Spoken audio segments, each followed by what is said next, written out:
Hai teman-teman, perkenalkan saya Muhammad Riyadi, saya dari alumni Universitas Mercu Buana Yogyakarta. Saya di sini akan membantu Bu Ros untuk menjelaskan materi tentang dorongan. Nah, tapi sebelum kita mulai, kita akan flashback dulu ke materi-materi di awal-awal teman-teman masuk di psikologi tentang apa itu psikologi gitu ya.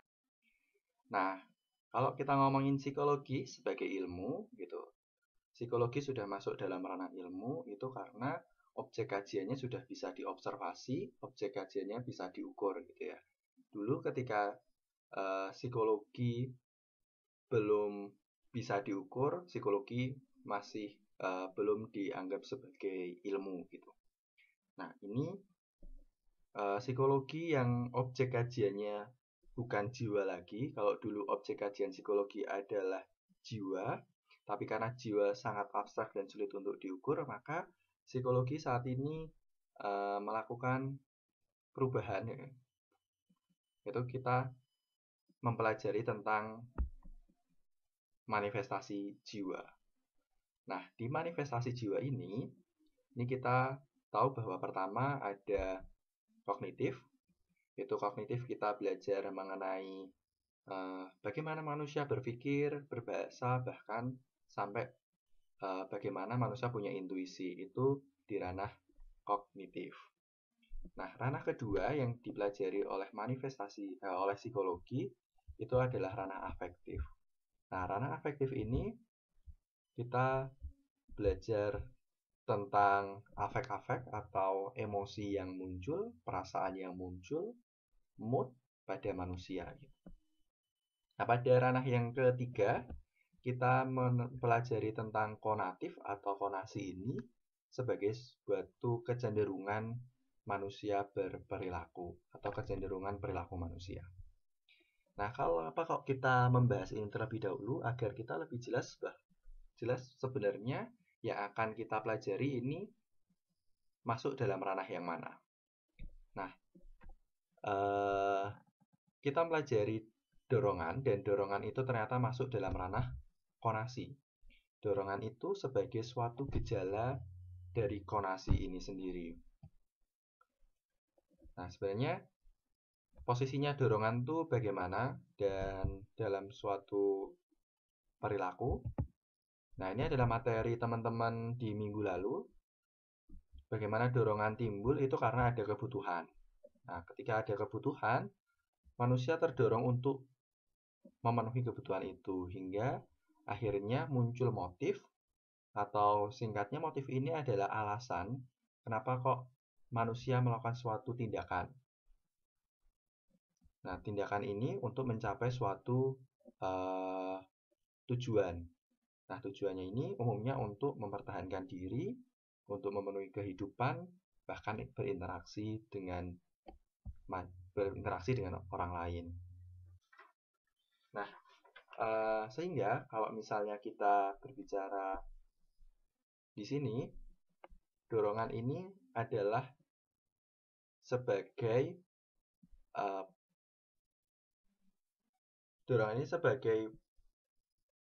hal yang memunculkan motif atau daya penggerak untuk melakukan sesuatu, itu untuk mencapai pada akhirnya adanya goal.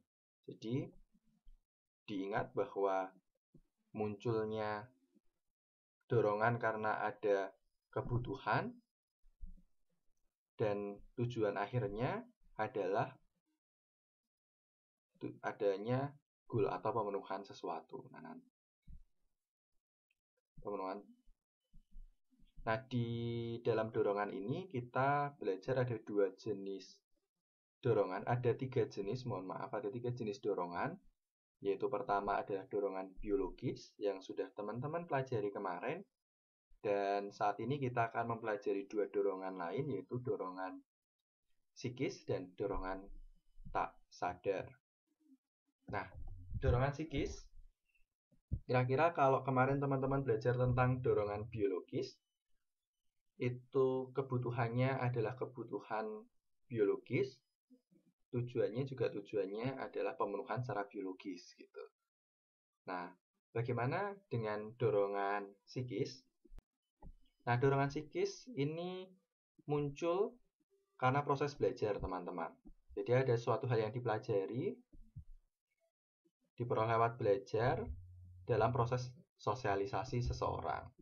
Jadi, kalau biologis itu muncul sebagai sebuah respon yang ada di dalam tubuh kita, karena ada reaksi kimiawi tubuh hingga akhirnya kita merasa lapar, ada kebutuhan seksual. Sedangkan untuk dorongan psikis itu ada proses belajar di sini. Nah, lalu ketika kita ingat bahwa dorongan itu selalu dimulai adanya kebutuhan dan diakhiri dengan adanya tujuan yang ingin dipenuhi. Kebutuhan apa yang ingin dipenuhi oleh dorongan psikis? Yaitu di sini adalah kebutuhan psikologis. Nah, tujuannya adalah untuk mendapatkan rasa aman, tentram, dan bahagia. Sampai sini semoga teman-teman bisa memahami mengenai perbedaan dorongan psikis dan dorongan biologis. Nah, berikutnya kita akan berbicara tentang jenis-jenis dorongan psikis. Yang pertama adalah dorongan. Nah, ingat bahwa dorongan memiliki itu dikendalikan, dimunculkan karena adanya kebutuhan untuk memiliki. Atau biasanya kalau dalam istilah yang mungkin akan teman-teman dapatkan di mata kuliah lainnya, yaitu adanya need of afiliasi atau kebutuhan untuk berafiliasi. Dan ingat bahwa ini adalah dorongan psikis, bagian dari dorongan psikis, sehingga dorongan untuk memiliki ini manusia pelajari dari proses sosialisasi, proses interaksi dengan orang lain. Gitu. Jadi tujuannya adalah untuk bisa memiliki pasangan, bisa memiliki pertemanan.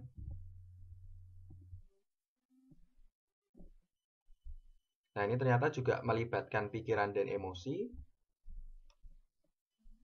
Di sini pikirannya untuk mendapatkan hubungan yang nyata dan sesuai harapan, dan emosinya adalah emosi sukacita. Mungkin ini sebagai goal ya, emosi sukacita ini, karena tadi ada tujuan yang perlu dicapai, yaitu salah satu tujuan dalam dorongan memiliki adalah sukacita. Dan di sini juga ada untuk memenangkan persahabatan dan harga diri. Ternyata ada juga tujuan dari dorongan memiliki adalah untuk mendapatkan harga diri. Nah, namun ketika dorongan untuk memiliki ini cukup kuat, dan akhirnya akan timbul yang namanya rasa takut untuk sendiri. Nah, ini kadang bagi orang-orang yang merasa takut untuk sendiri dan dorongan memilikinya cukup kuat, itu akan memunculkan hubungan yang tidak sehat, karena orang akan cenderung mempertahankan suatu hubungan walaupun di situ seseorang merasa sakit karena pelecehan emosional ataupun fisik gitu.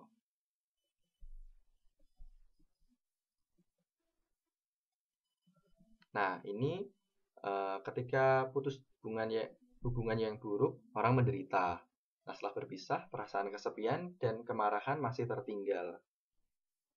Dan kadang-kadang bahkan keinginan aneh untuk berada di dekat mantan pasangan. Nah, ini karena ada dorongan untuk memiliki yang cukup tinggi dengan adanya akhirnya menimbulkan rasa takut sendirian. Mungkin teman-teman di situasi sekitarnya atau mungkin akan bisa memahami bagaimana toxic relationship itu terbentuk.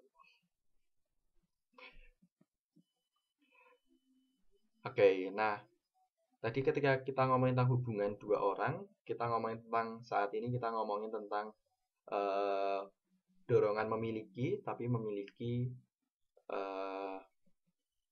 pertemanan. atau memiliki perkumpulan atau komunitas. Nah, ketika seseorang akhirnya tidak terpenuhi dorongan memilikinya, atau dengan kata lain kita ditolak gitu, nah itu biasanya orang akan memunculkan yang namanya perilaku untuk mencari teman baru, atau mungkin mah justru tingkahnya bertingkah aneh gitu. Nah, dorongan memusuhi.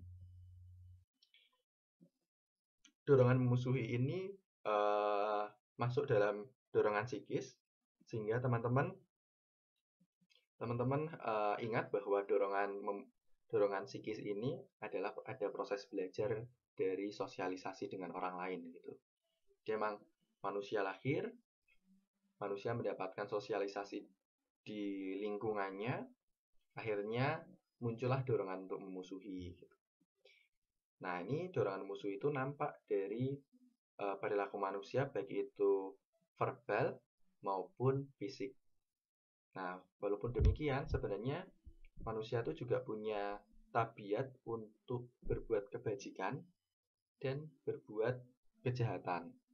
Nah, di sini adalah tabiat manusia sebenarnya untuk memusuhi itu, karena manusia punya salah satu tabiat dari dua tabiat itu.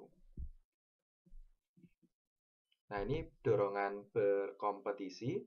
Saya ingatkan lagi bahwa ini adalah dorongan yang muncul karena adanya interaksi atau sosialisasi, jadi ada proses belajar, sehingga seseorang itu ini bisa dipengaruhi oleh pendidikan, bisa dipengaruhi oleh kondisi sosial politik, bisa dipengaruhi oleh kondisi ekonomi, dan ini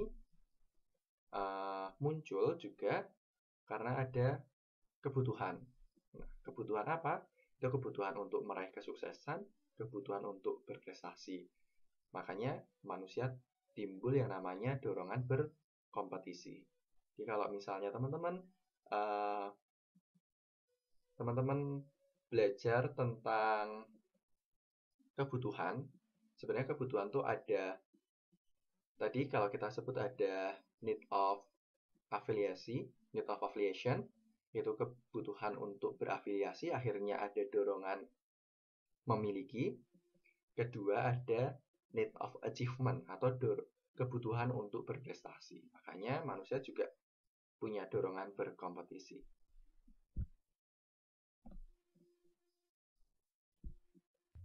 Nah, dorongan berikutnya adalah dorongan spiritual. Ini berhubungan dengan aspek spiritual. Jadi akan ada dorongan untuk beragama, takwa, cinta kebajikan, kebenaran, dan keadilan. Nah, ini dorongan juga ada dorongan psikis.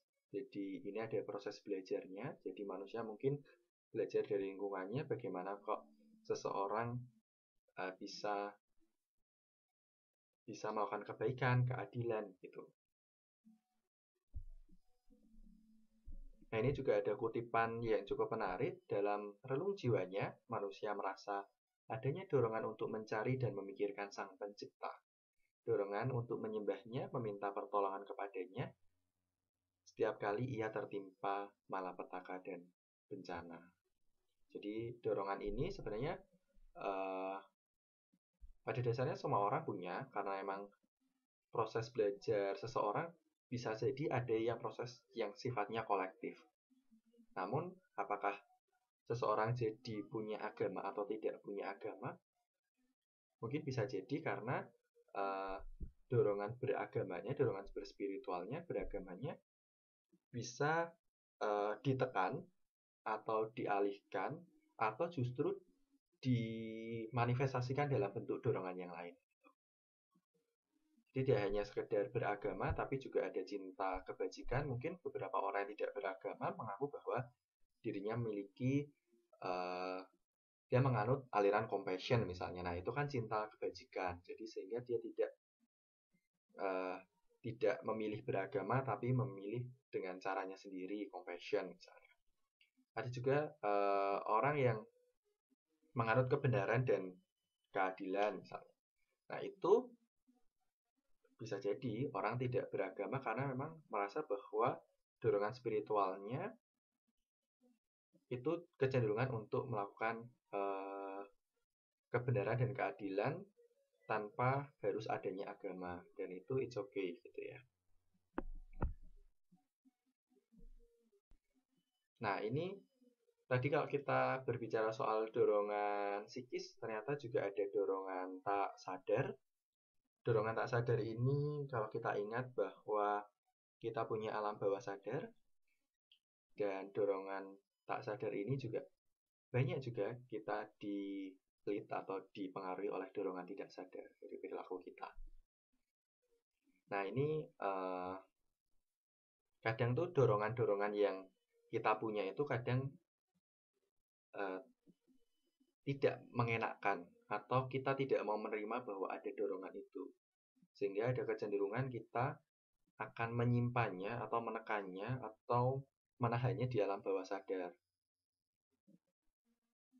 Tapi dia bisa juga berekspresi secara tidak sadar, bisa dalam bentuk verbal atau bahkan sampai ke tindakan. Ini dorongan tidak sadar, karena ini banyak dipengaruhi oleh alam bawah sadar. Karena dorongan tadi yang muncul di kesadaran itu tidak bisa kita terima, akhirnya kita berusaha masukkan ke alam bawah sadar. Hingga akhirnya dorongan itu muncul secara tidak sadar. Nah, selain itu, di sini ada insting atau naluri. Ini sebenarnya bagian dari ketidaksadaran kita, karena pada dasarnya ini bawaan. Di sini sifatnya biasanya otomatis untuk merespon sesuatu dari rangsangan-rangsangan, misalnya seperti untuk bertahan hidup, atau insting keibuan, atau karena insting untuk menyelamatkan diri, atau bahkan insting untuk menolong orang lain. Itu adalah sifat bawaan, dan itu tidak dipelajari dan cenderungan kita bawa dari lahir.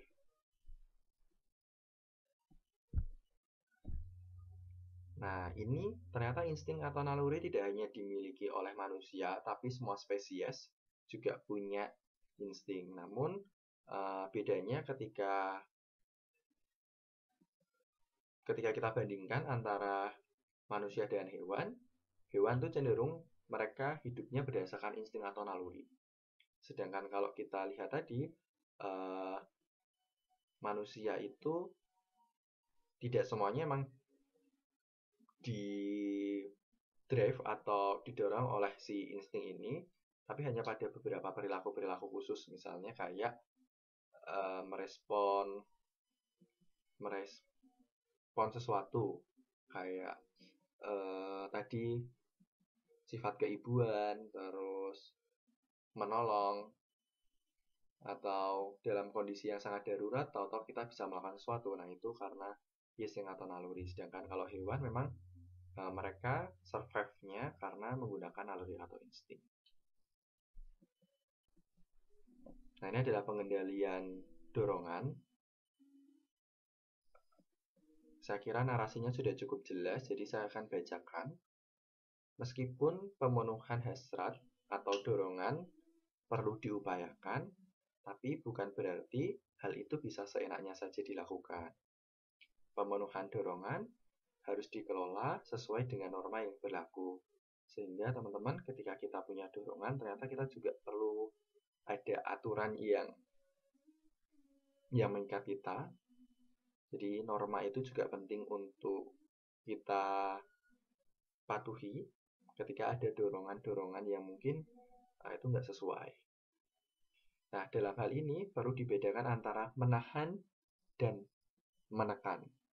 Menahan diri ialah pengendalian secara sengaja terhadap dorongan dan perlawanan kepada pemenuhan atau pengungkapan dalam kondisi yang tidak atau kurang pantas untuk dipenuhi, atau ditunda sampai situasi yang tepat atau memungkinkan. Apabila menekan ialah mengingkaran terhadap keinginan, penilaian yang buruk terhadapnya, menjauhkan dari alam sadar, bahkan dalam rangka melepaskan diri dari rasa berdosa, resah yang ditimbulkannya. Nah, jadi bedanya antara menahan diri dan menekan itu ada pada kalau di sini kita sadari bahwa itu hadir dorongan itu, tapi kita berusaha untuk kelola atau kita tunda. Sedangkan ini kita tekan, jadi kita merasa bahwa ini tidak ingin kita hadirkan, akhirnya ini kita jauhkan dari kesadaran kita, akhirnya masuk ke dalam alam bawah sadar. Jadi ada beda antara menahan atau mengendalikan dengan menekannya. Jadi tidak harus segala sesuatunya ditekan,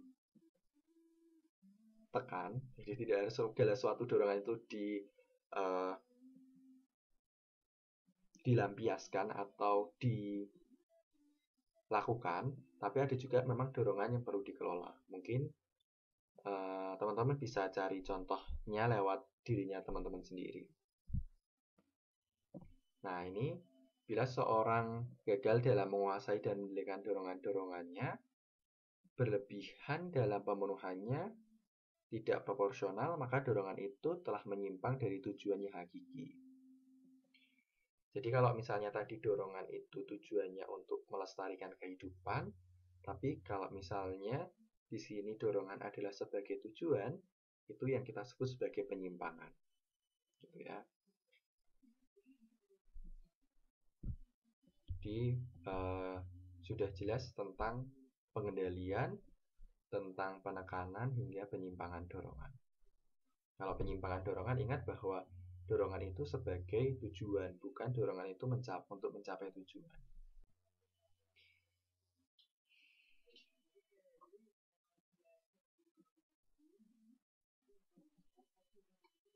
Nah, berikutnya kita akan berbicara soal konflik antar dorongan. Nah, ada kalanya kita itu dihadapkan pada situasi dengan hadirnya dua dorongan. Dua dorongan ini, tapi kita harus memilih salah satu. Jadi timbullah suatu konflik. Nah, di sini tipe situasi konflik setidaknya ada 4. Di sini ada approach konflik, ada avoidant konflik, ada approach avoidant konflik, dan double approach avoidant konflik. Nah, penjelasannya mungkin akan lebih mudah ketika kita langsung pada contoh. Nah, ini approach konflik itu ketika memiliki hanya satu dari dua keinginan yang kegiatan yang diinginkan. Jadi ketika teman-teman punya suatu dorongan, misalnya dorongan untuk makan, memenuhi kebutuhan biologisnya, nah teman-teman dihadapkan oleh dua pilihan makanan. Keduanya sama-sama enaknya, keduanya sama-sama teman-teman sukai. Tapi teman-teman harus memilih salah satu. Nah, ini kita sebut dengan approach konflik. Karena ada konsekuensinya dari dua pilihan ini, konsekuensinya sama-sama positif. Gitu. Atau ketika contohnya berupa dorongan psikis, itu ketika teman-teman punya keinginan untuk membahagiakan anak atau pasangannya misalnya. Teman-teman punya uang dan teman-teman pengen membelikan antara sepatu untuk pasangan atau baju untuk anak. Dua-duanya punya konsekuensi positif, tapi karena keterbatasan uangnya teman-teman harus memilih salah satu. Mau pilih satu untuk membahagiakan istrinya atau membahagiakan anaknya. Jadi milih di antara salah satu itu. Itu kita sebut dengan approach konflik. Nah, berikutnya adalah approach avoidant konflik. Jadi ketika suatu kejadian memiliki sifat yang diinginkan sekaligus tidak diinginkan. Misalnya teman-teman punya dorongan untuk makan es krim karena punya kebutuhan untuk makan sesuatu yang manis dan menyegarkan misalnya. Teman-teman dihadapkan oleh dua konsekuensi.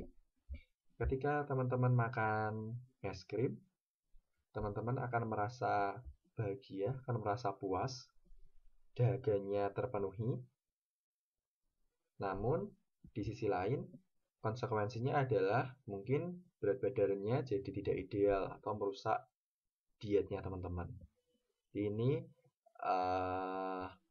saat ada kejadian tapi memiliki sifat yang positif atau konsekuensi positif dan negatif. Jadi ingat, kalau di approach avoidant berarti konsekuensinya ada positif dan negatif. Nah, ini yang berikutnya adalah avoidant konflik. Jadi memiliki suatu dari dua alternatif yang tidak diinginkan. Jadi pilihannya itu berkonsekuensi negatif semuanya. Misalnya, kalau teman-teman bayangkan bahwa teman-teman adalah seorang karyawan di suatu perusahaan. Teman-teman sudah menduduki posisi yang teman-teman inginkan dengan gaji yang teman-teman inginkan di kota yang teman-teman inginkan. Tapi di suatu ketika teman-teman dihadapkan oleh dua pilihan. Pilihan pertama, teman-teman di posisi yang sama, gajinya sama, tapi dipindahkan ke daerah terpencil yang teman-teman nggak suka. Yang kedua, pilihannya adalah ketika teman-teman harus stay di kota yang sama, di pekerjaan yang sama, posisi yang sama, namun gajinya diturunkan.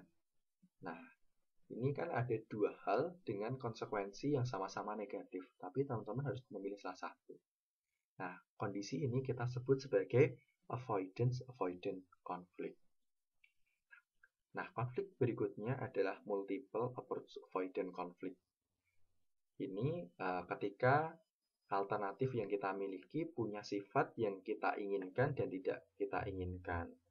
Jadi, satu pilihan itu punya konsekuensi positif dan negatifnya. Jadi kayak misalnya kalau di sini contohnya adalah milih tempat tinggal. Teman-teman mungkin punya pilihan untuk tinggal di desa atau di kota, atau pilihnya di perumahan atau di apartemen. Tentu semuanya punya sisi positif dan negatifnya. Tapi teman-teman harus milih salah satu. Nah, itu kan memiliki konsekuensi yang sama, yaitu positif dan negatifnya. Itu contoh simpelnya dari multiple approach avoidant conflict. Nah, kita ulang lagi.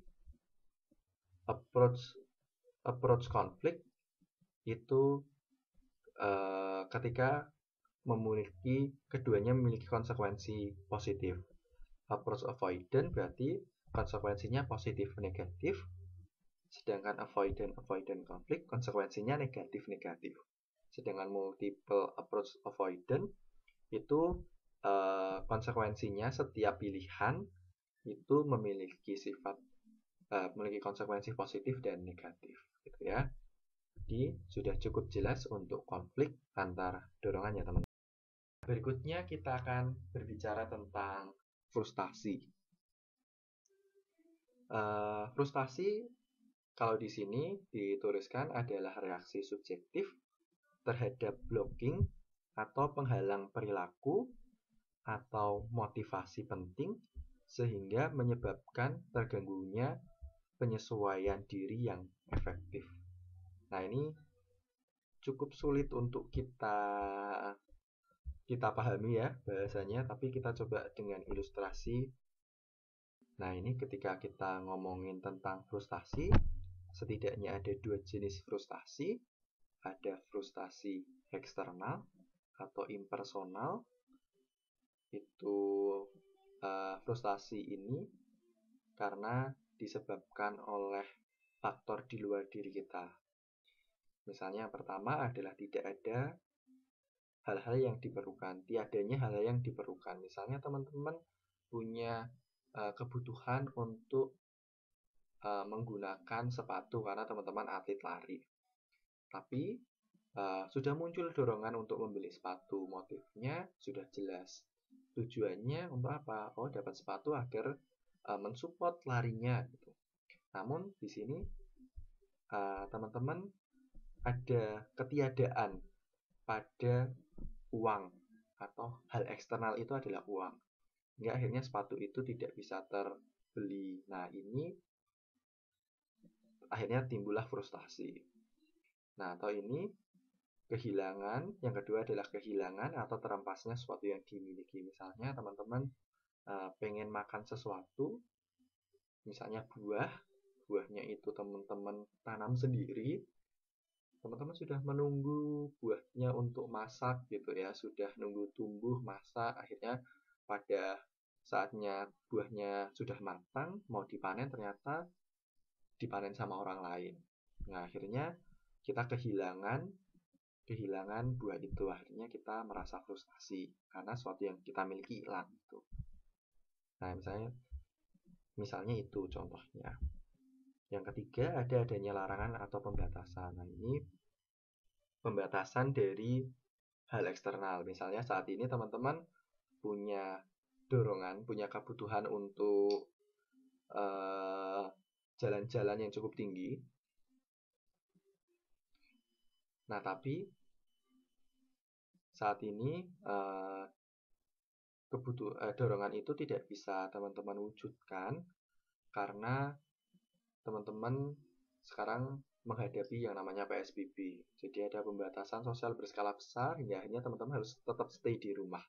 Nah, itu juga bisa menimbulkan frustasi. Nah, selanjutnya ada frustasi internal, itu karena kekurangan pada pribadi seseorang.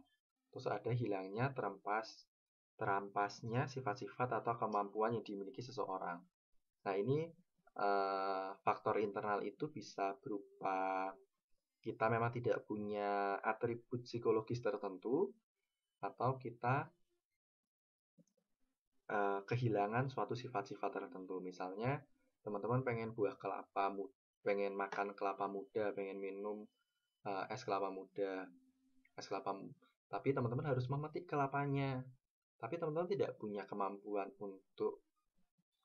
memiliki kemampuan untuk memanjat pohon kelapa gitu. Jadi itu faktornya karena faktor internal. Begitu untuk jenis-jenis frustasi. Nah, coba teman-teman cari hal-hal yang bisa teman-teman jadikan contoh untuk frustasi-frustasi ini. Nah, ini karakteristiknya frustasi biasanya sifatnya kaku, ada ketegangan biasanya di sana, kualitas emosinya kuat, misalnya marah bisa sangat marah sekali, kecewa bisa sangat kecewa sekali, hopeless bisa sangat hopeless sekali. Ini ada kecenderungan untuk proyeksi juga. Ada 3 karakteristiknya. Diingat-ingat bahwa sifatnya kaku dan tegang, kualitas emosi yang kuat, dan kecenderungan untuk proyeksi.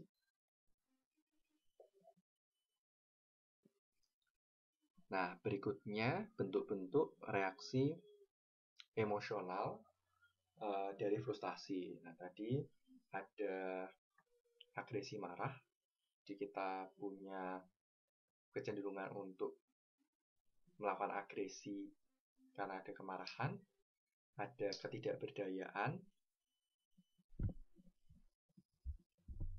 merasa tidak berdaya, akhirnya pasif, patah hati, sehingga menyebabkan sakit. Sakit ini bisa sakit secara psikis juga ya. Regresi itu adalah berbicara tentang kemunduran, atau biasanya kalau misalnya teman-teman merasa ada suatu kejadian, terus teman-teman tidak merasa kejadian itu keinginan, tapi keinginan itu tidak terpenuhi, akhirnya kadang kita jadi regresi. Jadi kadang kita bertingkah laku di bawah usia kita seharusnya. Misalnya ada beberapa orang yang mungkin malah jadi reaksinya ngompol atau merengek seperti anak kecil atau hal-hal yang lainnya. Nah, ini frustasi bentuk yang lainnya, ada fiksasi. Ini biasanya kita akan mengulang kembali cara yang pernah memberikan hasil yang baik atau memuaskan. Misalnya seorang anak kecil meminta suatu barang kepada orang tuanya, tapi orang tuanya tidak mau menuruti misalnya. Nah, anak kecil itu akan punya mekanisme sendiri karena frustasi, akhirnya melakukan fiksasi misalnya dengan dia menangis, terus marah, agresifnya muncul, hingga akhirnya kebutuhan itu bisa terpenuhi. Nah, anak ini kenapa melakukan hal itu? Karena dia belajar dari zaman dulu. Oh, zaman dulu ketika dia melakukan hal itu, ternyata kebutuhannya lebih bisa dipenuhi oleh orang tuanya. Nah, ini berikutnya adalah penekanan atau kita sering sebut sebagai represi. Nah, kita kadang menekan emosional, jadi kadang karena frustasi, rasanya itu tidak nyaman, kadang marah, kecewa, sakit hati. Akhirnya karena kita tidak mau menerima itu di dalam kesadaran, akhirnya kita berusaha untuk menekan rasa sakit, kecewa itu ke dalam ketidaksadaran. Ini yang kita sebut dengan represi atau penekanan. Yang berikutnya adalah reaksi formasi atau frustasi yang sebenarnya dibuat-buat, gitu. Seolah-olah ada frustasi padahal sebenarnya dia biasa aja. Berikutnya ada rasionalisasi. Ini reaksi emosional dengan mencari alasan atau sebab orang lain atau terhadap sesuatu yang di luar dirinya untuk menutupi kesalahannya. Misalnya seorang anak yang misalnya gagal SBMPTN gitu, itu akan cenderung menyalahkan orang lain. Oh, yang buat soalnya nggak sesuai nih sama kurikulum, atau oh karena sistemnya yang salah gitu. Padahal aku sudah belajar dengan baik, sistemnya ini yang salah bukan aku. Oh, atau karena tempatnya yang kita pakai nggak hoki gitu. Nah, itu rasionalisasi. Padahal kita sendiri yang kurang belajar dengan rajin. Gitu. Nah, berikutnya adalah proyeksi. Nah, ini bentuk reaksi emosional. Individu melempar kegagalannya pada orang lain atau pada hal-hal di luar dirinya. Misalnya, ketika merasa gagal terhadap sesuatu hal, bukannya melampiaskan pada hal tersebut, tapi malah melampiaskan ke orang lain. Atau misalnya teman-teman punya masalah dengan pacarnya, tapi malah marah-marahnya sama tukang parkir di Indomaret gitu loh, karena nggak tahu kenapa, tahu-tahu pengen marahnya sama orang di Indomaret. Nah, ini memproyeksikan ke orang lain. Yang lainnya berikutnya adalah kompensasi. Ini biasanya reaksi yang cukup positif ya, karena kita mencari jalan sukses dengan hal yang lain. Jadi ketika satu hal tidak mewujudkan keinginannya, tidak bisa mencapai tujuannya, biasanya akan menggunakan cara yang lain. Berikutnya adalah sublimasi. Kita akan membuat tujuan yang lebih luhur, mengalihkan pada tujuan yang lebih luhur. Misalnya teman-teman nggak keterima di PTN, keterimanya di Mercubuana. Teman-teman akhirnya mencari suatu sublimasi, karena teman-teman frustasi mencari sublimasi. Oh, teman-teman akhirnya mencari cita-cita yang luhur, karena cita-cita di Mercubuana adalah untuk Angudi Mulyaning Bongso gitu misalnya. Untuk mendapatkan untuk membantu menjadi bagian dalam mensejahterakan umat di dunia, termasuk di Indonesia gitu. Itu kan bagian dari cita-cita Mercubuana. Jadi teman-teman punya cita-cita yang cukup luhur di situ. Nah, di sini berikutnya adalah melamun.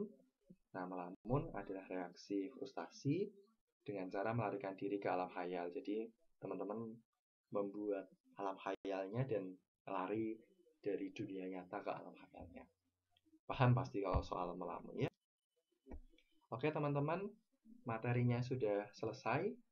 Semoga teman-teman lebih mudah memahami dengan adanya audio di presentasi kali ini.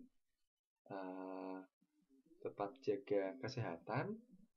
Semoga kondisi seperti ini cepat berlalu.